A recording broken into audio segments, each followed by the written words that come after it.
Heat check. Basketball, basketball, college.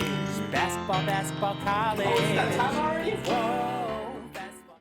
Welcome into another episode of the Heat Check Hangout, your number one source for all things basketball, college.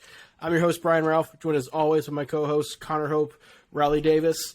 We're well into February now, boys. We're just got the Super Bowl left, and then it's clear on basketball season from now through early April. Conference races are heating up. We're about midway through conference play, so figured it'd be a good time to look through all of the major conference races of the Power 6 conferences and then the best of the non-power conferences. There's the group of the that aren't quite mid-majors but aren't quite power conferences. We're going to touch on a lot of those races and what we find most interesting, and maybe even give some predictions on who we think will end up coming out of each now that we have about a month and a half of conference play data from those schools. If we're diving into conference play, we have to start the Big 12 because the Big 12 has been far and away the best conference and most exciting conference, and it looks like it's going to have the most exciting conference title race coming down the stretch here, Connor. Texas, Kansas, Iowa State, Kansas State, Baylor, TCU. I mean, the top six in that league, I think you can make a legitimate case for any of them winning the conference title. They're all projected to finish within 2 games of each other on KenPom. How do you stack up this race right now? Yeah, I mean, you talk about, Kansas coming off a national championship. They're the hunted. They're still right there, 7-4 in conference, tied with Kansas State. I mean, it's a bunch of narratives, right? You tied with Kansas State, where Tang is in his first year. They're 7-4, playing unbelievable basketball. Iowa State is figuring out their offense a little bit. They're top 70 in offense this year. But I think the story is just you took Chris Beard out of Texas, and people were worried with where they were going to be. Defense has dipped a little bit since then, but they're still top 10 in KenPom. They're at the top of the conference at 8-3.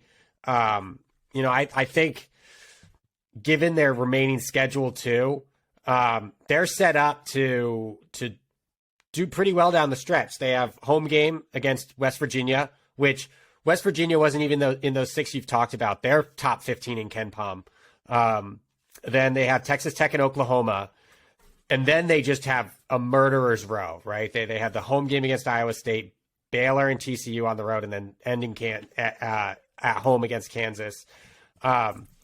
But if they can get through those 3 games, right, the West Virginia, Texas Tech, Oklahoma, and win those games, and the only road game is Texas Tech, which should be a win for Texas, you're talking about a team that at that point would be 11-3 with 4 games remaining, kind of in the driver's seat, needs to pick up probably 2 to win the conference of those remaining 4 games, because I'm sure that the other teams that are 1 game behind them are also going to drop some games in the meantime. So I like Texas to win, to finish out, to close out and win this conference.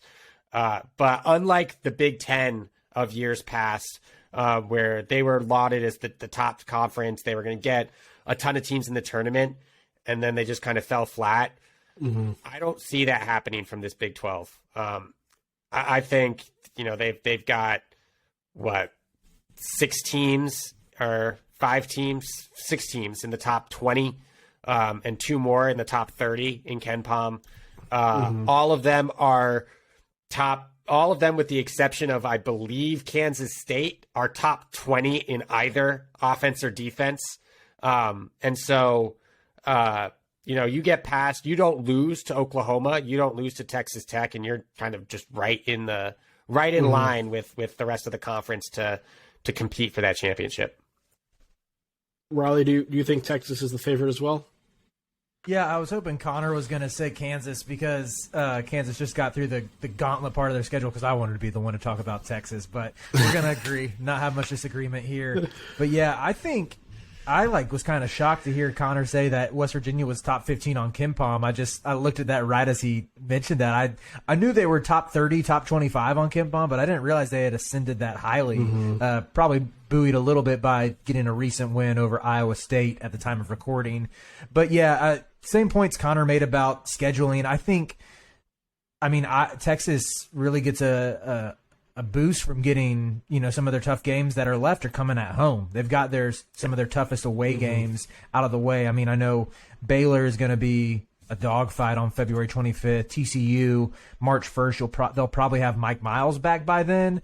But I really like the way that their end of the stretch is shaping out from getting, like Connor said, the road contest at Texas Tech, which should be a pretty easy dub. Getting West Virginia at home is huge. They already beat them once on the road, I believe. They already got them in Morganton. And then closing the season with Kansas at home, it shapes up pretty well for them to end hot. I mean, it wouldn't be out of the question for them to go 6-1 down the stretch here, which would put them at 25-6 on the season. I think Marcus Carr is kind of quietly having just an absurd shot-making season.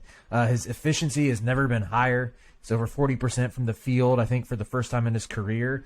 And even against Kansas earlier this week, he started out pretty shaky, had some missed shots in the first half, but got it together, went nuts in the second half, and kept Texas in that game until Kansas pulled away late.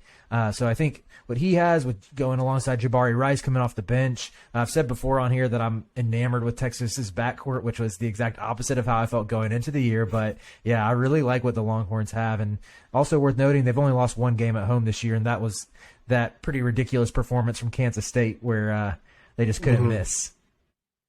Yeah, you lose a game at home where you score 103, and you kind of just have to throw your hands. Yeah. Yep. I'll save my thoughts on Texas. You guys have talked about them enough. Let's just say I'm in agreement with you guys. I think it's important to remember that TCU has had this recent slide the last week or two without Mike Miles. That's a huge blow, particularly when you're playing against the amount of good teams there are in this league. They're going to be fine moving forward once he gets back. Baylor started 0-3 in conference play. They're 6-1 since then in conference play, and they have who I still think is the best player in the conference, Keontae George, from talent perspective. Like, that's going to matter. I don't think Baylor or TCU are going to win the league title. I think that's Texas. I'm in agreement with you guys there, but if we're looking ahead to the tournament as well, I trust Texas to go really far for all the reasons you guys said. But Baylor and TCU, I think, are legitimate Final Four threats as well when they're healthy and have all their guys. Yeah, Baylor's issue is just their remaining schedule, right? Their road games, they have 4 road games, TCU, Kansas, Kansas State, and Oklahoma State. And then they also have home games against West Virginia, Texas, and Iowa State. The only, and it's not even a gimme, but the only gimme on their schedule that is like they 100% should win that game, and it would be like a true surprise if they didn't, is the home game against Oklahoma. But everything else is, I mean, it's a tough schedule to close out the year.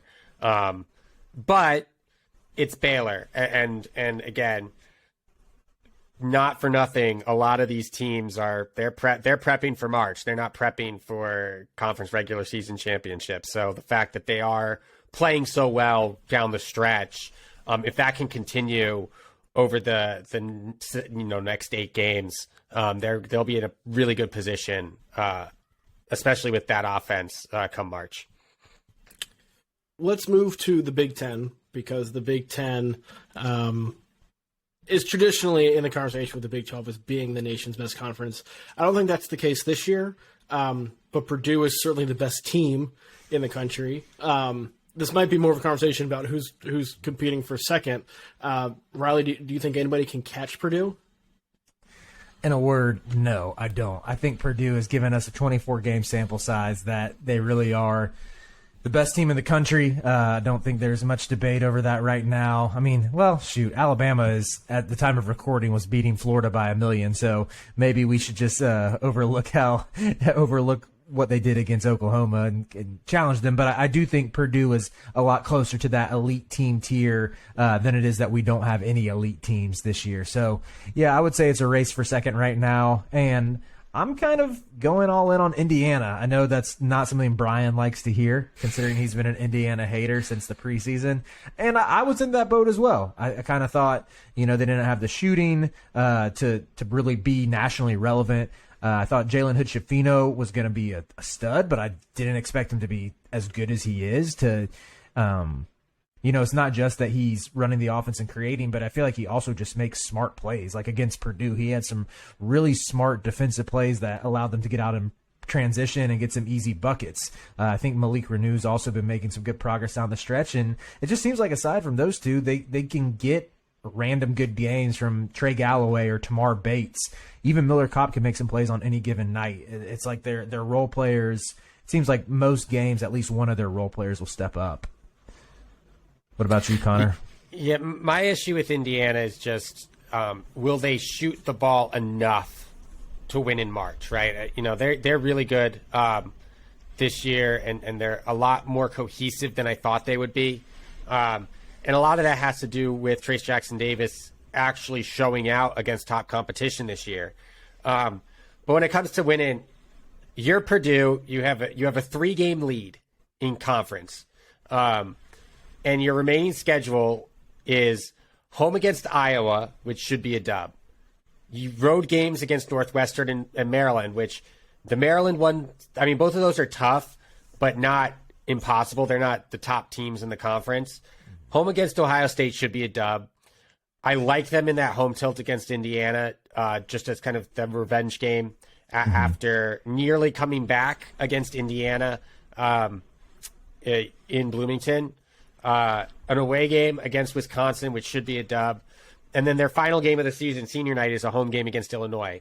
So their toughest competition, Indiana and Illinois, are both at home. And their road games are manageable. Are they going to go perfect? No. Do I think they lose more than 3 of those games to even open up a hole big enough for someone else to come through and win the conference? Absolutely not. I like the way they play. Am I still worried about them come March? Yes, 100% I'm worried about that backcourt come March. But as far as winning the regular season title, I think they've, if they don't win it, it'll be because of some, otherworldly collapse somewhere in the rotation. Yeah, with you saying you don't know if they'll be perfect, looking at that schedule again, maybe they slip up at Maryland. They're not going to lose they're not going to lose to Indiana at home. They're definitely not losing on the road to Wisconsin. They're too consistent, too steady for this erratic Illinois team to beat them in Mackey. I think like every time I look at Purdue's, even like their advanced metrics, I'm just walk away more and more impressed. Like they're the number 1 offensive rebounding team in the country, number 15 defensive rebounding team in the country. They're number 1 in defensive free throw rate. Like they don't foul either. And they have all the makings of a truly elite team. And I share some of those same concerns about the backcourt that you're talking about, Connor. But yeah, this team, I'm kind of done sleeping on them, even with the loss to Indiana last week. Yeah, you can't sleep on them. My concern is they haven't faced a backcourt like a Houston, like an Alabama, like even a UCLA, where those guards get up on you. And we've seen this happen time and time again in March when you don't have an NBA guard or you don't have an experienced junior or senior on the roster, where that defensive pressure in the backcourt turns the game on its head. And that's my only concern with Purdue. But I do think, it's a race. It's a race for second, and it's a race that 2 through 11 are separated by 2 losses in conference play. So wild. As much as we talk about Wisconsin and Penn State being towards the bottom, they're only 2 losses back from Rutgers, 2.5 games, I guess, technically back from Rutgers. And so unless you're Nebraska, Ohio State, or Minnesota, you're not out of the race for second by any stretch of the imagination. Can we go back to Indiana for a second? Because I just noticed a pretty absurd Trace Jackson-Davis stat, and now that Brian is fully engaged, I want him to maybe make his apologies to the fine folks in Bloomington. But do you know, Trace Jackson-Davis, his assist rate in conference play right now is like double anything that he's ever put up before. And I just looked it up on Torvik as well. Among high major players who are 6'9" and taller, he is third in assist rate. Like, the way that he's been passing the ball recently, the way he's made decisions out of double teams, it's completely changed his game and changed this Indiana offense. And look, I mean, I know Zach Edey's going to be the unanimous National Player of the Year, but I don't think it's like – it's just not that big of a difference between him and TJD. TJD is really freaking good, and I think he's the better defender too. It's a pretty big difference. There's a big difference between Edey and TJD, but I think there is a growing gap between TJD and everybody else for a second. Where I'm trying to give Eli something to clip to go viral with the Indiana fans. Don't throw. Don't. Well, he's the difference between Edey and TJD is that TJD has been playing at a National Player of the Year level the last 10 games or so. That's like fair. in that stretch, he's averaging 27, 19 with 4 assists and 4 blocks a game. Like, it's absurd. And that's been Indiana's turnaround, has been essentially him being Superman on both ends. The passing that you mentioned, but also becoming an elite rim protector. Not somebody who can protect the rim, but an elite rim protector. Along with somebody who's like getting you 20 and 20, and you're like, okay, yeah, that's what he did last game too. That's been incredible.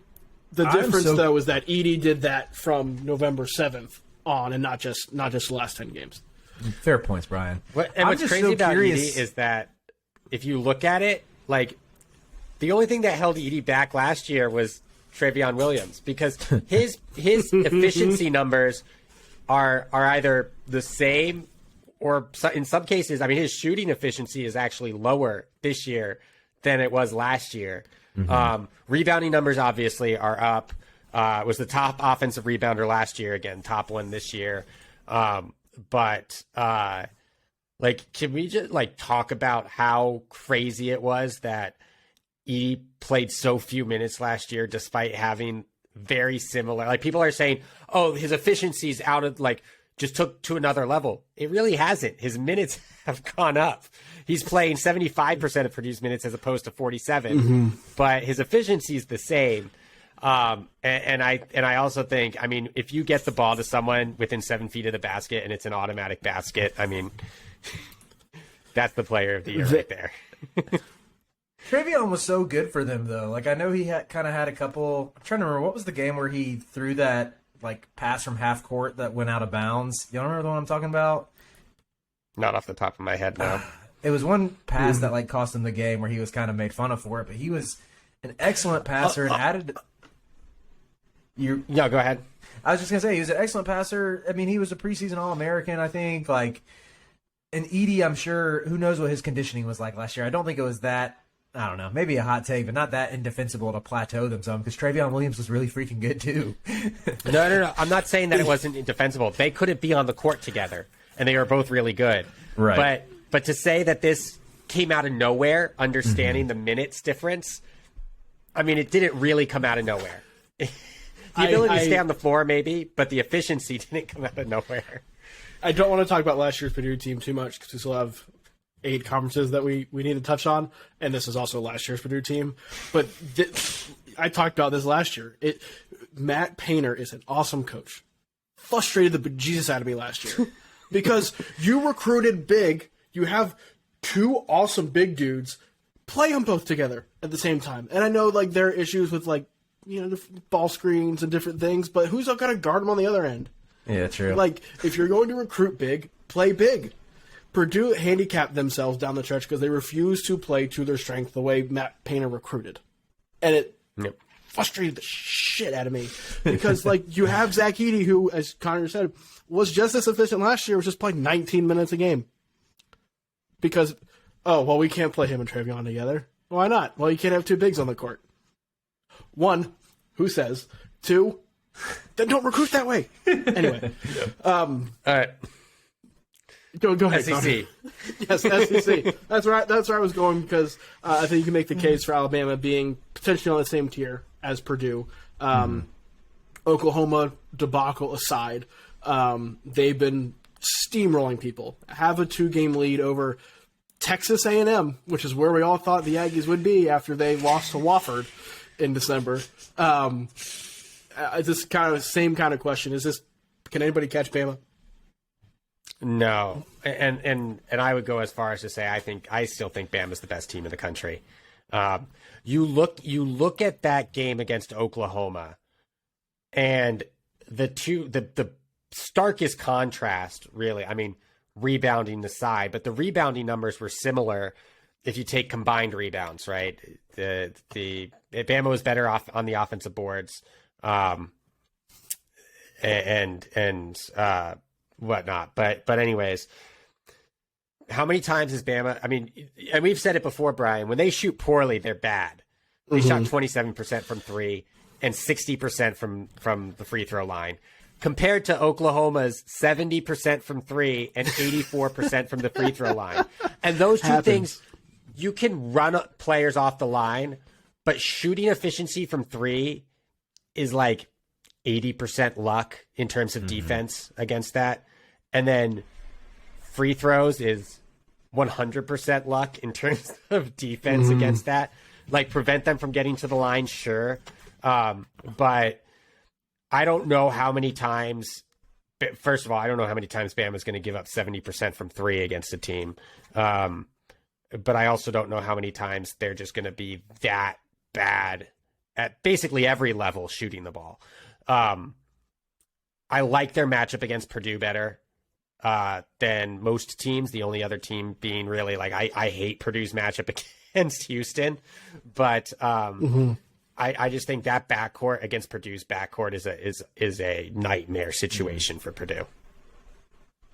But anyways, I think Alabama wins the SEC, and I don't know if it's relatively close. Yeah, and Riley, I'm going to guess you feel the same way. I think Bama's best, like their potential, their ceiling, is the best of anybody in the country. What do you think the ceiling for them is? The ceiling for Alabama, I think, is national title good for sure. Sorry, was that what you were asking? Yes. I was looking at Tennessee's KenPom page and got distracted. Let's talk about Tennessee then too, because they're a team that 2 weeks ago was in that mix and has stumbled several times. Losing to Vanderbilt, probably not smart. Although top 100 Vanderbilt, not as bad as people think. Shout out to Jerry Stackhill. Yeah, still bad. It's still not really acceptable if you consider yourself a national title contender.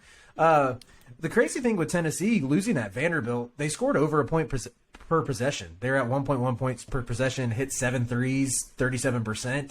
They just only shot 3 free throws compared to, I mean, Vandy only shot 12, like hit 10 threes, but that's a pretty confounding loss when you look at it. Tennessee's defense was normal. And a year when Tennessee's defense has been historically good. And that is one of those losses. You got to talk about the Bama loss to Oklahoma. That's one of those losses where you're like, on its own, okay, Tennessee's defense is not going to be that all the time. It happens. But you throw that in conjunction with some of the other recent struggles that Tennessee has had. I have no faith in them come tournament time. Yeah. And we've beat that dead horse on this podcast about our lack of trust in Tennessee. Do we need to talk about Texas A&M anymore? Because they've had an easy schedule, and their schedule is still pretty easy down the stretch. Like they get Tennessee at home, which they'll probably lose, but you never know. I mean, we just saw Vanderbilt beat Tennessee at home, and then they get Alabama at home. Like whoever made the schedules for them, it really broke well. I mean, they got to go play at Mississippi State, who's kind of fraudulent. They got to play at Mississippi, who's terrible. They play at Mizzou, which will be a tough one. But even looking at their wins, I mean, they've kind of lost to the two good teams they played in the conference. I mean, sweeping Auburn is impressive, but this is not. Yeah, this is not the Bruce Pearl teams of the last 5 years that are like loaded backcourts. Is it though? If we're talking about fraudulent teams, right? Yeah, Auburn's pretty fraudulent. Auburn's conference schedule, strength of schedule, I believe, is like bottom 3 in the SEC. They're currently on a losing. They've won 1 game in the last 5, and the remainder of their schedule is Alabama, Missouri, on the road against Vanderbilt, home against Mississippi. They should win. Then Kentucky, Alabama, both on the road, and Tennessee at home to finish the year. Like, what are the realistic? What are the chances that Auburn, which is 7-4 right now, has a losing record at the end of the year? I'm thinking probably over 50. Decent. Yeah. Can I also take a second to dunk on some Auburn fans who were mean to me on Twitter in the summer? Go ahead. Get your petty likes out. John Rothstein had some tweet that was like, Johan Traore, buy stock now. And I quote tweeted it and said, watches Johan Traore beat up on 17-year-olds in Europe or something. Because it was during their Israel tour. It's like, watches Johan Traore once. And all these Auburn fans got in my mentions. Shout out to our boys, Connor, your boys at the New Bloods podcast, the Gonzaga folks. They had my back because of the weird Gonzaga-Auburn beef on Twitter. And now, fast forward, Johan Traore is averaging 2.5 points per game, playing 10 minutes. So, turns out I was right. Yeah, Johan Traore is nothing special. Who knew that taking Jabari Smith off a team that shot 32% from three with him on the roster would not pan out for Auburn? Golly, they're shooting 29% from three. And that is worse than my dumb team, which is 30.5. I thought that was as bad as it gets for a power conference team. But thank you, Auburn, for making me feel slightly better about UNC. Yeah, the guards were an issue last year. Then you make the guards a more prominent part of your team, gonna be an issue. There's a possibility. It's a very small chance, but Bama has a much harder schedule coming down the stretch than A&M. There's a real chance that Bama goes to College Station on March 4th, and that game is to decide the SEC regular season championship. There's a chance, but Alabama's also playing the best offense in the SEC right now and the best defense in the SEC right now. Like, conference-only defense is better than Tennessee's per Ken Pom in conference-only play. And I'm not saying I predict it. I'm just saying that stranger things have happened. They play the top tempo in the country, so it's tough to keep up with them. Yep. Like, that's what you're dealing with with Bama, is that they're just so good on all fronts. And, I mean, you look at their schedule, home against Florida, they should win. On the road against Auburn, they should win. Road against Tennessee, possibly a loss. Home against Georgia, they should win. On the road against South Carolina, loss. As long as unless Paris draws up some plays at the end in crunch time for Gigi. Hey, I thought we were going to get out of here without talking about that. I was about to bring that up, Brian. I was going to say, do you think Gigi Jackson's IG Live, his Instagram Live pep talk, is that what your Gamecocks needed to get something going, maybe win 5 or 6 games down the stretch, get a little momentum in the conference tournament? Let me look up their schedule here. Dude, I have not laughed harder at any college basketball schedule this year. Actually pretty forgiving. Like, so they do have Bama and Tennessee left on the schedule, but Ole Miss, Vandy, LSU, Mississippi State, and Georgia are also on there. I think they can win 2 of those games. But if you are going to have a team like Arkansas on the ropes in Columbia, let's not worry about getting our lottery pick the ball. Or our best guard, Michi Johnson. No, we don't want them. We want the 6-year guy from the Citadel. Yo, Brian, you got to work your USC connections, and let's get Gigi on the pod because I want to talk about him quoting Kobe. I don't think Gigi wants to talk about anything South Carolina related. I was dying laughing, not only when he was quoting Kobe saying, every time we got on the court, I touched the effing ball, then he was laughing at his own joke. It was perfect. It was amazing. I might watch that video another 10 times and still be laughing just as hard. Lamont Paris had a singular job this year, which was Gigi the damn ball.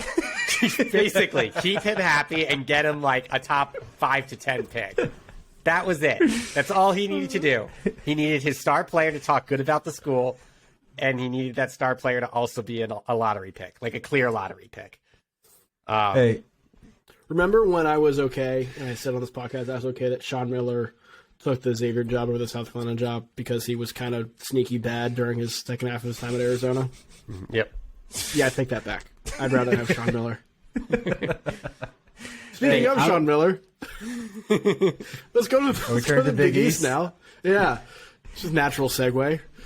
Because Xavier's right in the mix with Marquette Providence, and Creighton at the top of that league, and all 4 of those teams are separated by 1 game in the loss column.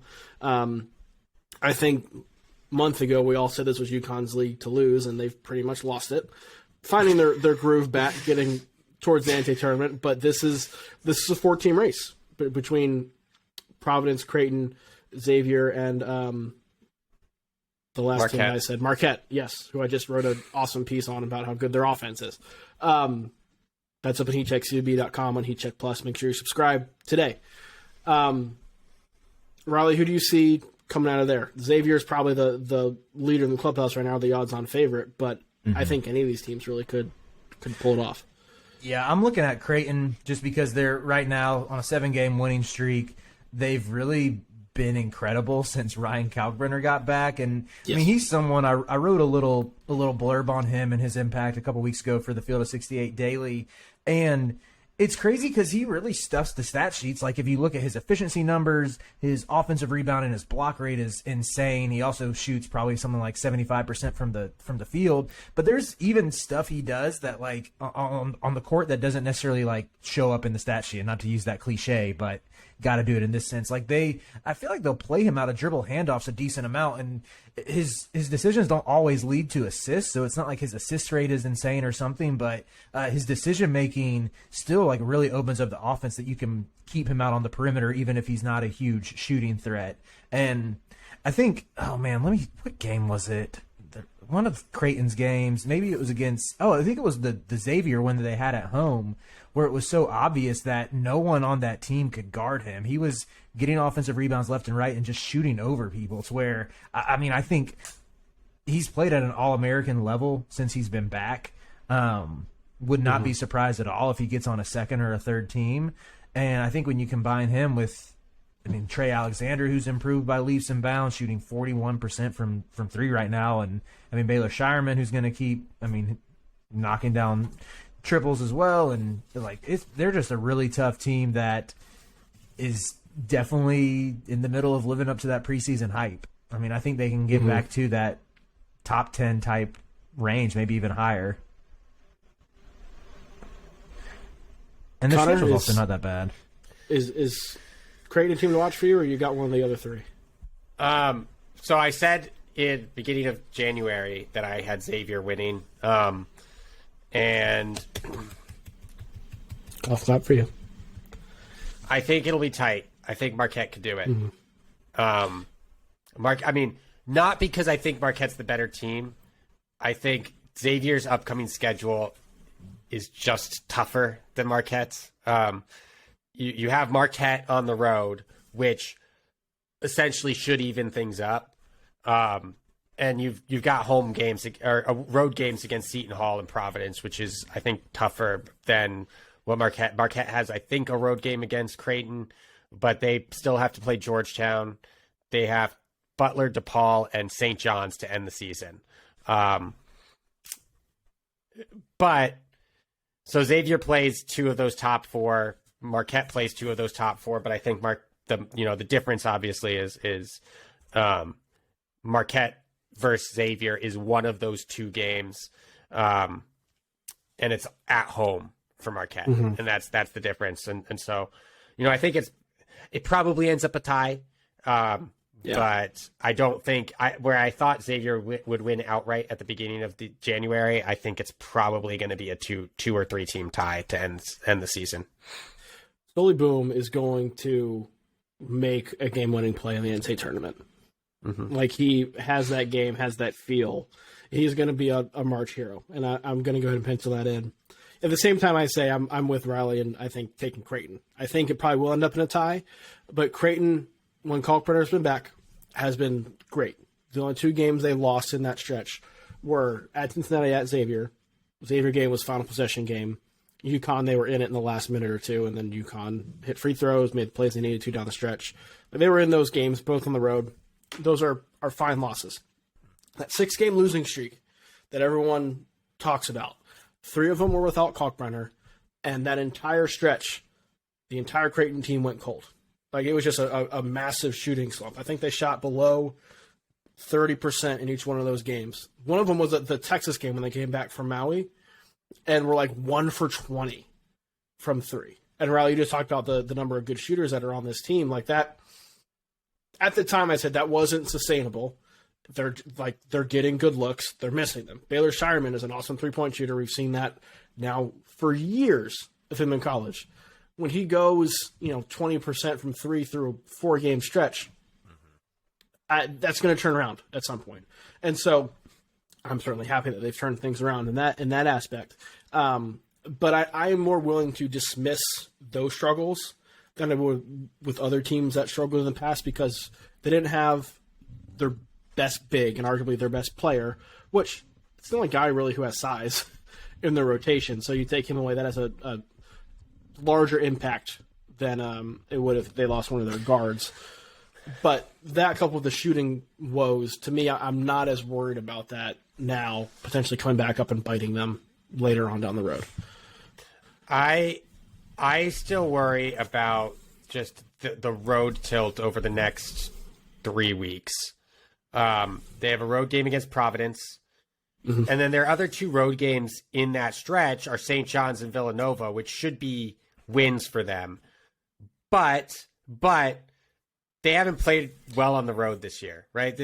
Seton Hall was a good win on the road. The other 2 road games they won in this recent stretch were Butler and Georgetown, which doesn't tell me much. And then their home games over the next 2 weeks are Connecticut and Marquette. They have a tough schedule over the next 3 weeks. If they can get through that schedule and lose 1 game, then sure. But if they lose one of those road games that they shouldn't, and lose at Providence, or maybe they lose one of the 2 home games because they're tough and lose at Providence, then it's a lot tougher of a hill to climb. And that's why I don't think they win I think they win the conference tournament. I'm on board with you because Xavier doesn't play defense and I don't trust Marquette. But to win the conference, I think their schedule is it's just not as forgiving as the other 2 that we discussed. It's not, but I think that also serves as an opportunity for them to make up ground. UConn at home, that's a big game that can really only hurt them in the conference title race. That's more of a big picture kind of game. But get Marquette at home, you pick them off, suddenly you have a game of separation between you and Marquette, and you'd rather have that game at home. Providence game on the road, that's going to be tough. That's the toughest game they have left when it comes to this. But I think St. John's is a dead team walking. I think they're done, particularly after they lost to Butler this week. And then I know 2 of these games on the road, but no team in the conference has an easier close than Villanova, Georgetown, DePaul. Well, that's what I said. If they can get to Georgetown with 1 loss, they're winning the conference. But I just don't think I don't know if they will. I'm not confident about that. Yeah. Well, I think we'll probably see a tie of some sort, but Creighton, to me, I certainly have the most confidence in. This will be a good time to go to the Pac-12, simply because this is another race where you have 3 teams that are within a game of each other in the loss column. They're the teams we expected, or at least 3 of the 4 we expected to be right there with UCLA, Arizona, USC. UCLA technically has the conference lead because they've played 1 less game, but Arizona, I think, has looked better at times this season, Connor. As our resident West Coaster, how do you see this shaking out? I'm going to say Arizona. I think UCLA is the better team, the more consistent team. I think what you're going to see is you're going to see Arizona head into that Los Angeles trip at, what's it going to be, 15-3, because their 2 road games are the 2 Bay Area teams, and neither of those Bay Area teams are beating Arizona. They have, a revenge game at home against Utah, and then another 2 home games against Colorado and Arizona State, which should be wins, which should put them at 15-3, heading into the Los Angeles trip. UCLA's remaining schedule is a lot tougher, right? You've got Oregon on the road. I understand Oregon's been underperforming this year, but they've shown that they can compete, and playing in Knight Arena, it's not easy. They have Utah and Colorado on the road. Again, Utah already showed they could beat top teams. Colorado's a team that I've consistently said, even if they lose, you're going to leave feeling like they were just the tougher team on the floor, right? And so realistically, they could pick up 1 or 2 losses heading into that Arizona homestand against Arizona State and Arizona. We're talking about probably a tie heading into that final stretch, if not Arizona up by 1. And that's what I'm worried about. Like, I think Arizona could very easily be up by a game in that final game between the two of them.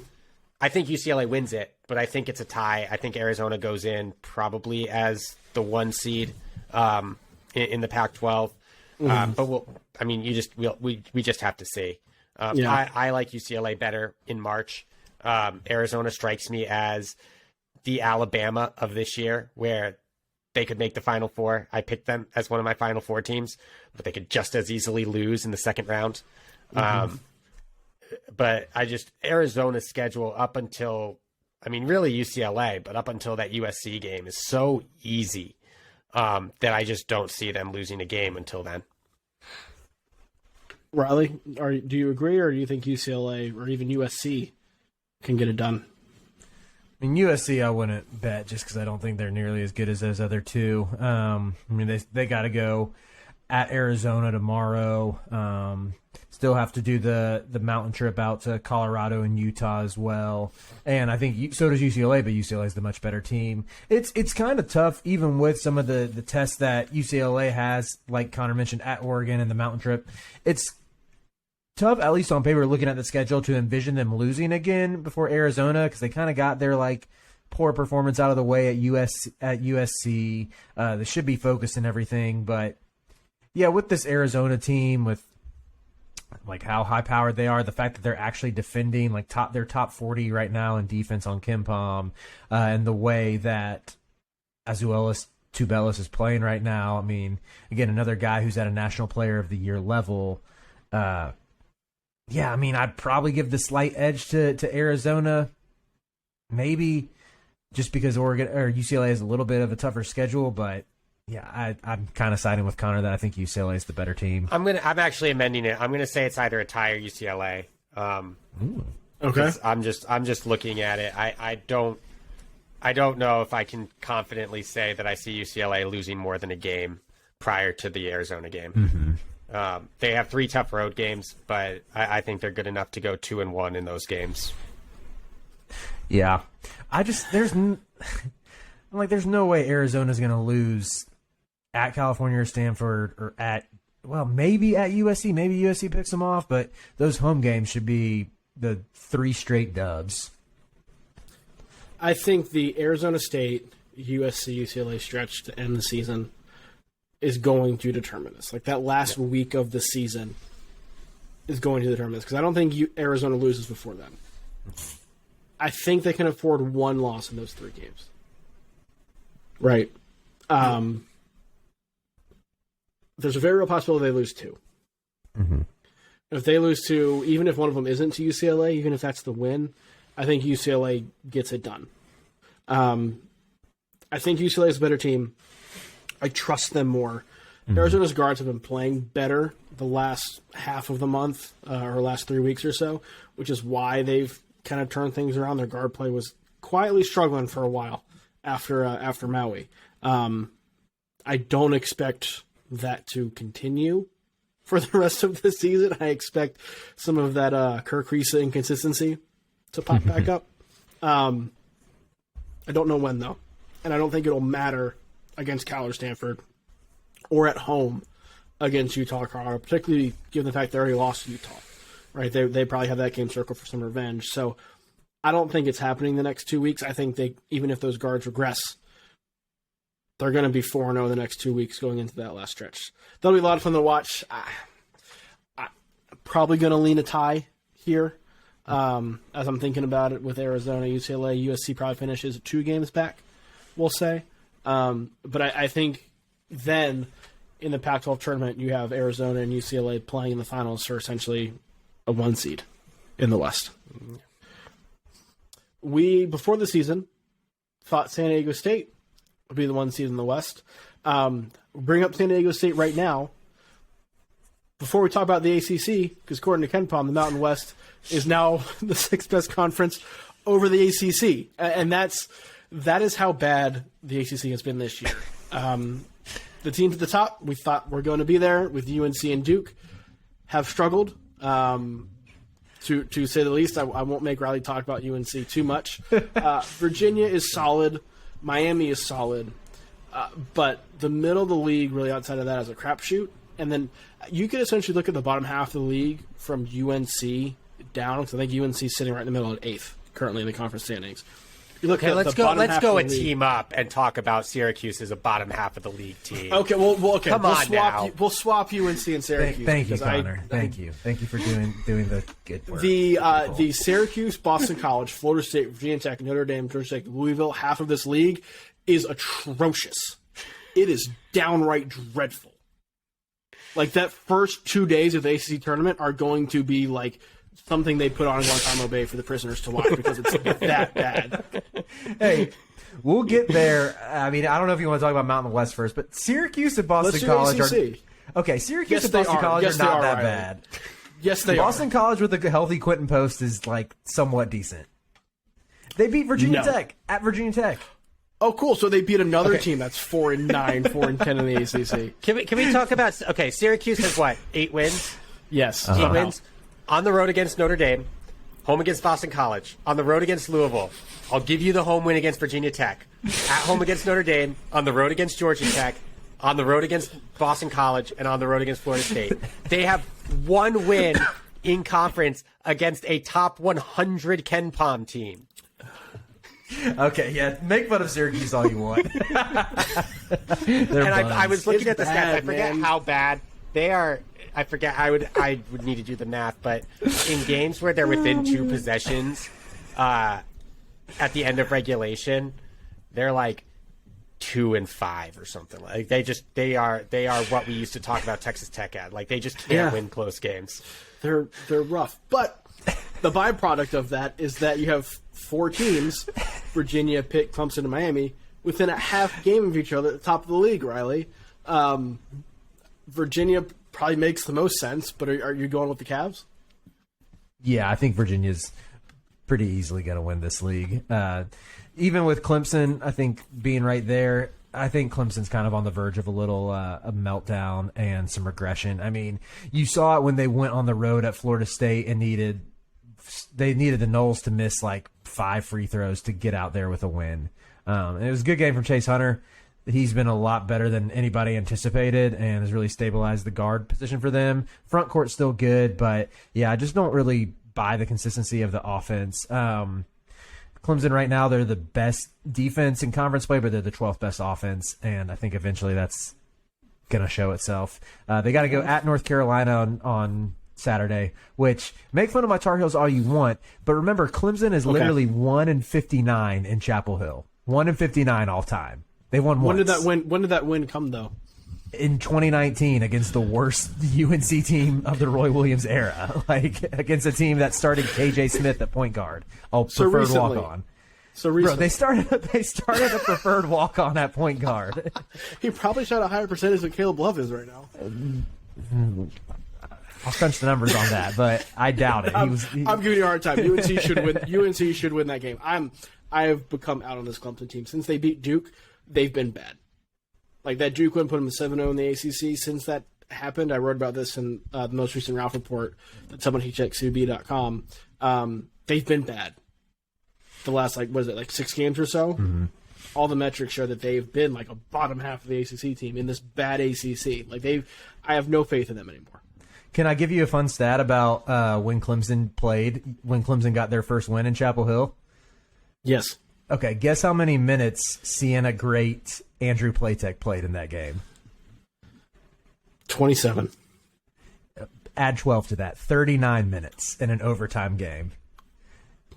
That's why Clemson won in Chapel Hill. No disrespect to Andrew Platek. He was a great locker room guy, killing it at Sienna. But he was not. He was not. It sounded like disrespect. Yes, a little bit of disrespect. He's just not. He's not a 30-minute per game ACC player. Hence why he's tearing it up in the MAC right now. Yeah, I think Virginia is the easy choice here. I like Miami, Connor, to go further in the NCAA tournament because of the guards they have, and Norchad Omier down low gives them a legitimate presence as long as he stays out of foul trouble. Also, Jordan Miller's quietly been an awesome wing for them this season. People aren't talking about that as much, but they still have to play. Miami does at UNC, at Virginia Tech, and then they have home game against Wake and Pitt. But as far as ACC schedules go, that is one of the tougher remaining schedules. Virginia, on the flip side, has to play Duke, has to play UNC still, but they still have Louisville twice. Still have Notre Dame, still have Boston College, have that Clemson team at home. To me, the schedule sets up well for Virginia, Steady Eddie, to kind of just take care of business. The crazy thing about... Oh, go ahead, Connor. There was a reason why I picked preseason Miami as that team that's going to be a dart throw to win the national championship, because they're going to be so inconsistent. They're going to look bad, but they have this talent to do it. At least if things lie the way that's beneficial to them, right? I think it's going to be Virginia. I think Pitt's probably going to finish a game behind. Pitt's remaining schedule is pretty easy as well. They've got Florida State, Boston College, Georgia Tech, Syracuse, and Notre Dame as 6 of their last 8 games, or 5 of their last 7 games. And then they have 2 road games, Virginia Tech and Miami, which they're probably going to lose those games. So if you figure Virginia can afford a loss, Pitt can afford 2. They're 2 excusable losses. Both of us have chalked up games at Virginia Tech as potential losses for Miami and Pitt. Let us not forget, as Riley brought up earlier, Boston College just went into Blacksburg and won. So it's not exactly a house of horrors. I got to say something about Miami. Just looking at their numbers, for 2 years in a row now, they've been sub 100 on KenPom and defense. But when you watch them, they do not look like a sub 100 defensive team with the way they force turnovers, the way they pressure passing lanes. They just are super active getting steals. And I don't know how the metrics measure that out. I know they had some questionable results in the non-conference. I want to say it was Cornell pushed Miami to the brink and lost 103 to 101 or something. But yeah, sometimes I just feel like these. I mean, don't get me wrong. I use KenPom for a lot of my writing and for a lot of my reasoning, and his metrics definitely affect my opinions a ton. But sometimes I do think it's metrics don't always tell the full story. If you look I know Duke's by no means a great offense, but if you look at how Miami completely shut them down and had them coughing up the ball 21 times, which is the highest number of turnovers in some amount of years. I saw a tweet about it. Can't remember the details. Doesn't matter. It's a top 100 defense, and that offense is freaking clicking. Yeah, I think it has more to do with their ability to limit second chance points than anything else.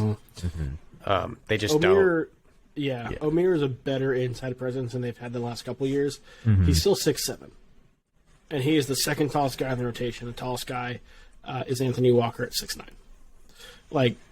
They're good on the perimeter. They're good offensively, and they pose a lot of problems. But, don't put them in the same region as Purdue. You know what I mean? They just size still matters. Don't tell Matt Painter that, but size still matters. Do we need to talk about Pitt anymore? Because I feel like Pitt is kind of good. I like this Pitt team. Well, why do you like this Pitt team? Yeah, why do you like this Pitt team? Just because they have it. They're dogs. They're tough. They play really hard. Jamarius Burton can give any guard buckets. I think he's really tough to keep out of the lane, especially in isolation scenarios. And I think with Federico, in my opinion, in college basketball today, if you don't have a big like a Trace Jackson Davis, like a Zach Edey, like an Armando Bacot, you can just throw the ball to down low and let them go to work and get you a double-double any given night, you want that big who's just going to block shots and be a lob threat. And I think that's exactly what Federico does for them. It's nothing flashy, but he's a good defender, has a little gravity as a lob threat.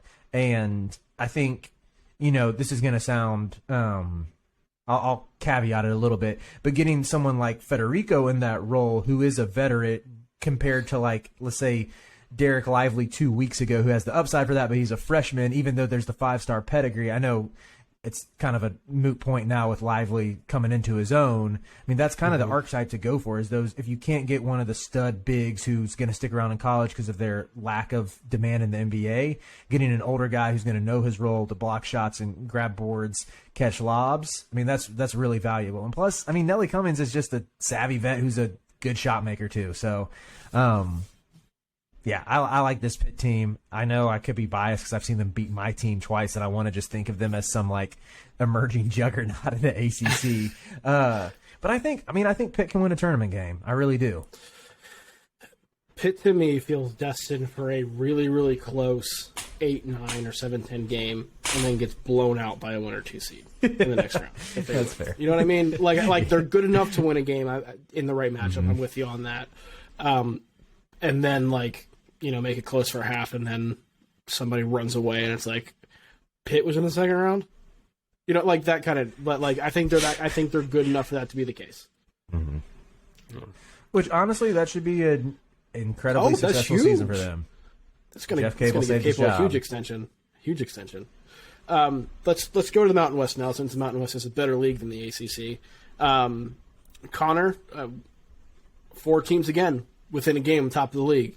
Our preseason love, San Diego State, is leading. My love for them has cooled, but I still hold some hope. But Nevada, Boise, and Utah State are all right there. New Mexico is the only other team in the league with a winning conference record right now. They're 6-5. I know they've certainly cooled since an undefeated start and are out of the race for now. How do you stack this up currently? Is it still kind of San Diego State and everybody else, or is there some real danger of another team surprising and winning the league regular season title? I mean, I think that it's really it's up in the air, right? Because Utah, and not because I don't think San Diego State's the best team. They probably are. But you look at their remaining schedule. They play at Utah State, then they play at New Mexico and at Boise State later in the year. So they have 3 road games against the top 5, right? Nevada, on the flip side, has a road game against Utah State. They have Fresno State, San Jose State, Fresno State, Wyoming, and UNLV at home. Nevada's schedule sets up for them to win, which bugs me so much because San Diego State needs to win that conference. I mean, even Boise State, Boise State schedules Wyoming, Colorado State, home against UNLV and New Mexico, then San Jose State, home against San Diego State, and then on the road against Utah State. They have a tougher schedule. Nevada's end of season schedule is so not easy. Well, it is easy, but so beneficial to them where I think Nevada wins the conference. I really do. And that's unfortunate because of the love I have for San Diego State. You bring up schedules, and I think with the Mountain West, kind of obvious that they set it up for some big late season matchups that were projected, right? Because you have San Diego State going on some of these late season road trips that now look dangerous, that in November we were like, oh, either that should be a win or that's a tricky game, but a game they should win, right? A game that draws late night eyeballs on CBS Sports Network. But now they're tough games. Then you see their last game is against Wyoming at home. That was supposed to be the showdown for the Mountain West title. Now it's they have a tough stretch, but they'll end the season with a win. You know what I mean? So the schedule is going to play into this a lot, and what we thought was going to be in San Diego State's favor is now not, just because of the way things go in sports. I want to bring up one thing. I brought it up before the show. I'm gonna say it now. Tim Miles has San Jose State 3 games away from their Mountain West record. Yes, 3 wins. They end the season with a home game against Colorado State and a road game against Air Force. Let's assume those are dubs. San Jose State, so you can't assume anything, but let's assume those are dubs. They play really well at home, and Air Force is Air Force, right? Their schedule is really tough, but with the way that New Mexico's been playing lately, a home game against them could be a win, right? They play at home against Utah State, on the road against UNLV, at home against New Mexico, on the road against Nevada, at home against Boise State. So they have 3 home games heading into those last 2. Can we just root for Tim Miles to get to 8 so that he has a long, successful tenure in San Jose, so that I have at least one school outside the WCC in the Bay Area that's fun to watch? Tim Miles of Heat Check Hangout intro fame. We will always love Tim Miles here at the Heat Check Hangout. Riley, how do you view it coming down the stretch of the Mountain West? I'm gonna be honest. I am nowhere near as plugged into this conference as y'all are, so I'll roll with San Diego State. But I do think, I know New Mexico hasn't been playing well recently. However, I think it's all that backcourt of Jalen House and Jamal Mashburn. They have the 2 guards who can create when defenses break down, which, I don't know. That makes me want to buy back in that they'll get it figured out, and I kind of like the way their schedule's shaping up. I know you just talked about San Jose State, but their next 3 games are at Air Force, home for Wyoming, at San Jose State. I mean, those are 3 opportunities to stack some wins, build some confidence going into an away matchup at Boise State. And then they followed up with another brutal game against San Diego State at home. But yeah, I wouldn't say don't give up on the Lobos just yet. I think the way they've lost some of these games have been just I mean, I don't know how you can come out of those games with any sort of like disappoint. I mean, it's disappointing, but of their 5 losses in conference, one of them they failed to score 73 points or more, right? So it's not because they're not scoring. They lost by 3 at home by 1 at home to Nevada on just an unbelievable end to the game, like an unbelievable shot, right? They lost on the road to a tough Utah State team, lost on the road in double overtime to Nevada again. That was the flagrant foul game? Questionable yes. flagrant foul? Yeah. It's those 2 losses right at the start. They beat Colorado State and Wyoming, and then proceeded to lose to Fresno State and UNLV. And those are going to haunt New Mexico, because I actually agree with you. I think New Mexico is really good. I think they probably finished this closing stretch with 1 or 2 losses. But the damage was done at the beginning of January. And they're not going to be able, I think, to catch San Diego State or Nevada down the stretch. But I do agree. I think they are the one team in this conference, maybe still. I'm just going to hope that Boise State actually does something in the tournament, because I picked them as my, group of 4 team. But New Mexico is the one team in this conference that I'm maybe not scared to play, but you have to game plan for that backcourt. And they can do some real damage in March. So they're probably the best positioned team in March in terms of a long stretch of wins. But the losses early on in conference play, I think, have killed any chance of them actually winning the conference. And what happened to UNLV after they started out 10-0? I mean, I know it's not the hardest schedule, but schedule ramped up. Yeah, really. That's what I mean. And you have to give Kevin Kruger a lot of credit for having 15 wins at this point, right? Like, he was rebuilding UNLV, and they're 15-8. They're not really in tournament contention right now, but that's a good season. They were 18-14 last year. 15-8 right now. You're probably on track for about 20 wins. Like, that's going in the right direction. And he's hit the transfer portal hard, so it's like he's rebuilt this on the fly, but it's helped build something of a decent foundation now that they haven't had in a while. And that backcourt creates so much havoc on defense. Like, setting that tone early in his tenure on the defensive end, and you can recruit for the offense later down. But they're 3rd in turnover percentage, 12th in steal percentage, number 1 in non-steal turnover. Like, they create so much havoc. They're top 40 in block percentage. Like, that defense, from just a preventing shots perspective, is incredible. Yeah, they need to go land a young clutch somewhere on the recruiting trail and carry them down to victory. going back to New Mexico before we move on, there's the first four stat where it's like every year since the first four has been in place, except for like 1 or 2 years, there's been a team that's won the first four game and then won at least one game, right?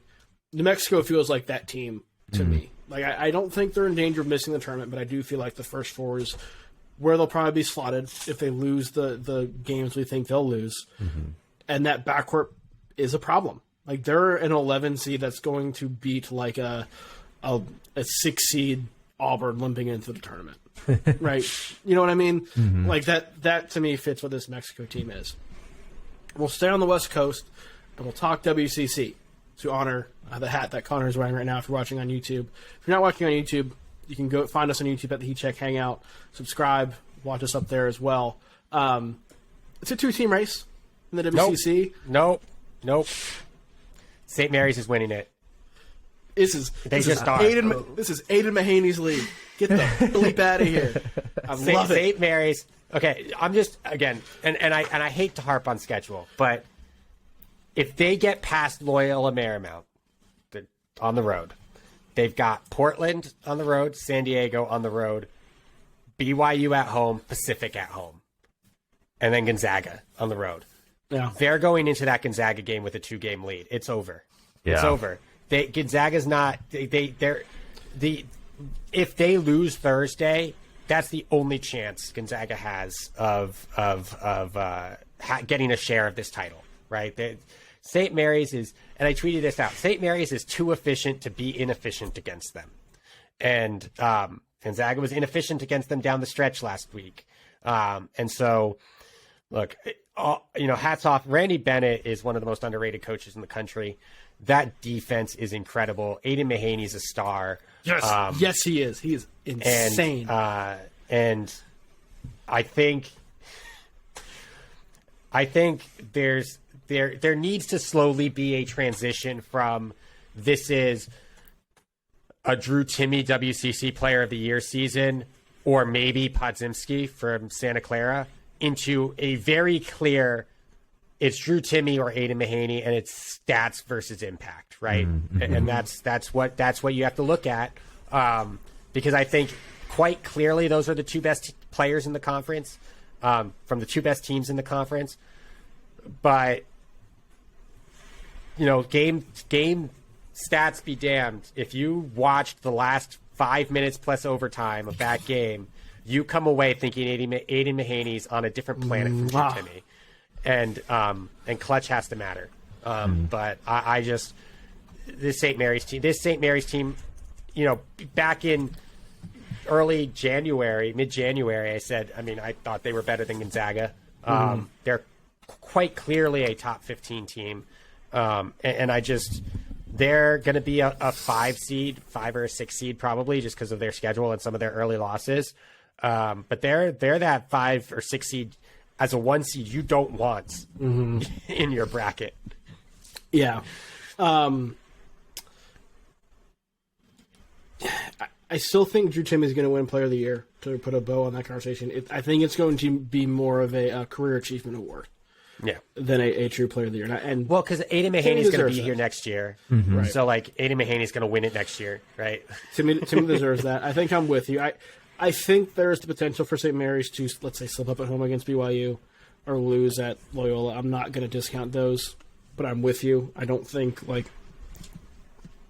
if it's within reach late, I now, have faith that Aiden Mahaney's just going to win the game.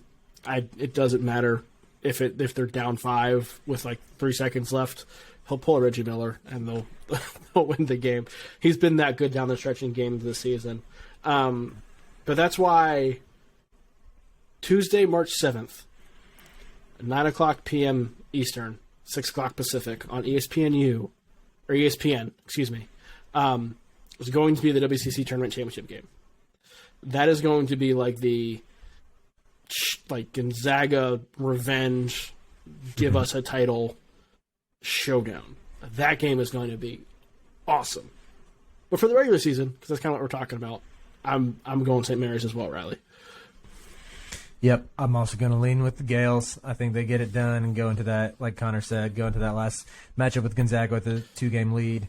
I did want to say, because they got to go to Portland as well, and I know Portland was a team that sort of surprised in the non-conference, gave North Carolina a test in Portland, beat Villanova, and almost beat Michigan State. Granted, I know in hindsight, none of that is maybe like all that impressive, but from you, Connor, our WCC expert, what's kind of gone wrong for them with, I mean, they've had some big defeat. Like I know they got smacked by St. Mary's a few weeks ago, dropped that game to Pepperdine. That was super weird.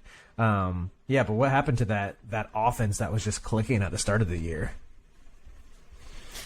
I mean, they ran into some tough teams. I also think they started off hot with all these expectations. But, you know, I mean, the WCC's, it's not a great conference, but it's a tough conference. And look, they're the worst defense in the WCC in conference play. They're bottom 3 in offense. It's just tough. Like, I don't know if I can point to one thing that went wrong, except to say everything went wrong for this Portland team. Maybe the 3-point shooting has dipped, which has led to a lot of this, but it's not by much. I am more interested or intrigued by the fact that I know Gonzaga's offense is 7th in offensive efficiency. They're top 20 in 3-point shooting percentage, like 38th. They're top 10 in 2-point at 57%. Top 25 in turnover percentage as an offense. Like, all the metrics say Gonzaga's offense is great. They have not looked great in a long time. And really, they've looked great for about 5 games this year, maybe 6. But all the metrics say they're great. And, like, it's surprising because it's not just the metrics. It's like they make 38% of their threes and 58% of their twos, like, and don't turn the ball over. Yet you watch them and they just don't look that good. I wonder if part of that is how good and just effortless they have looked on offense, so we know like what it can look like. And I thought Gonzaga was going to take a step back this year, not as big of a setback as they have, but this was the first year they were really rebuilding and not retooling. Right, you needed a lot of guys to take steps forward, and none of them really have. Julian Strother is not an All-American. Nolan Hickman is not a great point guard. He's fine, I guess. But like that's what Gonzaga was hoping on and counting on, and what we've seen with Mark Few.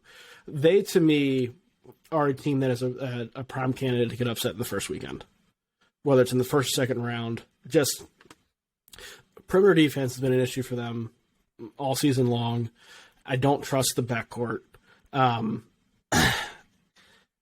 They'll be fine. They'll be back, but like, I don't trust this Gonzaga team. I really hope what happens is they get the pod that Lucas has them in at Heat Check CBB and his bracketology, which is Gonzaga against Utah Valley in the 4-13 game. And then they take on either Oral Roberts or UConn. Because, like, UConn's the one team on that 5 line between Rutgers, Miami, TCU, and UConn that I'm like, okay, the backcourt for UConn is off and on. The front court for Gonzaga is better than UConn's front court. Probably. I would take Rutgers over UConn because you might have to score 50 and you can beat Rutgers. And Gonzaga can score 50, get out of bed with whoever. But I think they're going to continue the Sweet 16 streak and immediately get run by that 1 seed, whoever it is. That's fair. That's just my opinion. Yeah. Or they're going to end up in Arkansas's bracket and get run by an 8 seed because. Hey, that's what Arkansas does. Move on. We got 2 more conferences we're going to touch on. I know we're running a little long, but this is going to be a longer episode, so that was fine. The American, Houston is a 2-game lead. Not a surprise. Might be a surprise that it's Tulane in second instead of Memphis. Memphis and Temple are there, a half game behind Tulane. I think this is Houston's. I think that I'm going to ask you guys if there's any chance of them losing, because I don't think that's the case. I'll more so ask Riley, is there any other team from this league, whether it's Temple, Memphis, Tulane, or someone else, that you think could be a threat if they make the NCAA tournament? I mean, Memphis, I would say, could win a game, maybe two. I don't think it'd be all that shocking at all to see them make the second weekend when you consider still got DeAndre Williams, the savvy vet down there, who's kind of gone back to doing what he did before the Imani Bates experiment, and just that year last year took him out of his role. I mean, his assist rate's not as high as it was 2 years ago, but it's closer to where it was, and with Kendrick Davis as well. And with Kendrick Davis, you have that guard that has long lacked that stabilization in the Penny era. And even just going back to the tournament last year where they gave Gonzaga, and this was a really good Gonzaga team, not this year's flawed Gonzaga team, pretty much all it could handle, to where I think that the way Penny's defense, the scheme runs, even though his defense has slipped a lot this year. It's 46 right now compared to being a top 5, top 10 unit. Pretty well, I guess it was.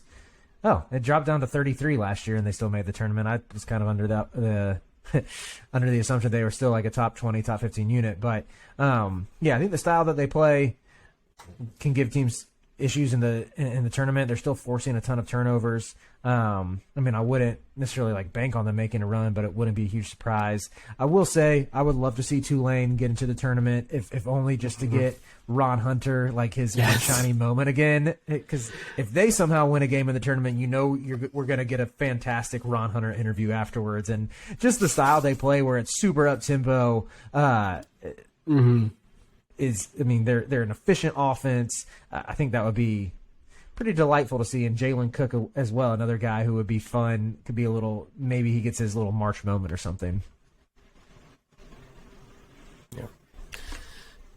Yeah, it's Houston, but I think there is not an insignificant possibility that Tulane puts some pressure on Houston.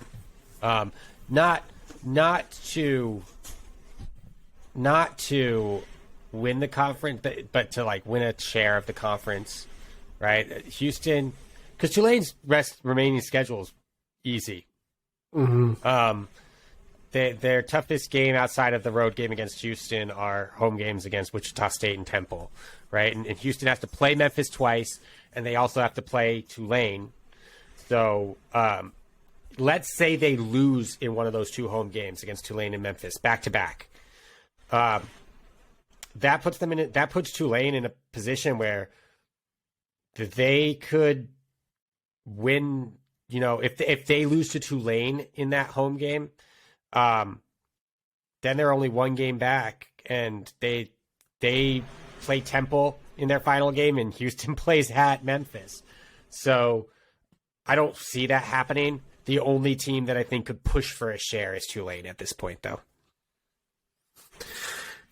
I think that's probably fair. Yeah, it's Houston. Memphis, I want Memphis to get in the tournament because the style they play gives teams trouble. You brought it up, probably what they did to Gonzaga last season. And now you throw a top-tier point guard like Kendrick Davis in the mix. To me, that's a dangerous team. It's why they were my group of 4 pick in our Final Four draft.